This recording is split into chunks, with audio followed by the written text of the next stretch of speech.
The graph of f of x equals 6x cubed minus 19x squared plus 16x minus 4 is shown in the figure. Based on the graph of f, find the root of the equation 6x cubed minus 19x squared plus 16x minus 4 equals 0, that is an integer. So what we want to do is associate the zeros of the function with the x-intercepts. So what we're going to notice is that the integer value is going to be at the value of 2. Use synthetic division to find the other two roots of 6x cubed minus 19x squared plus 16x minus 4 equals 0. So we previously determined that 2 is a root of this equation, and we're asked to find the other two roots using synthetic division. Recall that to use synthetic division, we take the given value of 2 that we know, we're going to place a vertical line next to it, then we're going to list the coefficients of the expression that we're looking to work with. So we're going to take the 6 minus 19 plus 16 minus 4. Let's skip a space and then draw a horizontal line. The first step is to bring down the leading coefficient of 6. Now we multiply that times 2 and we put the result under the negative 19. So 2 times 6 is 12, and we'll write that down under the negative 19. We now add these numbers to give us negative 7. Do it again. Multiply 2 times, this time, the negative 7, which is going to give us a negative 14. Add it to the 16 to give us a positive 2. Then multiply once more. 2 times 2 is going to be 4, positive 4.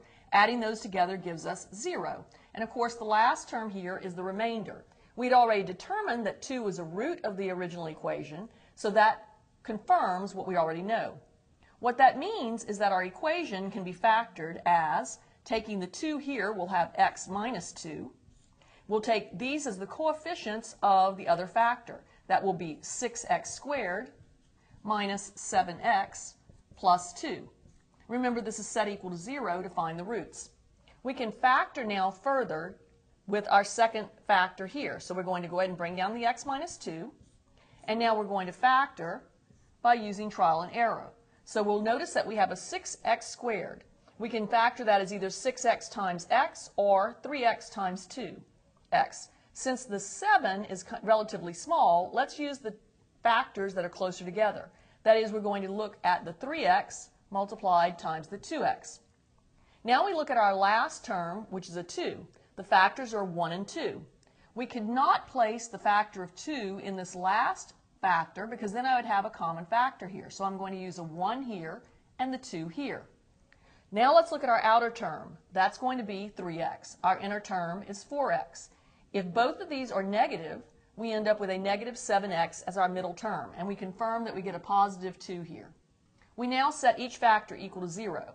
Our first factor, of course, gives us what we already knew, that x equals 2 is a root of this equation. Our second factor, 3x minus 2 set equal to 0, will give us that 3x equals 2, or x equals 2/3, which will be a second root of the equation.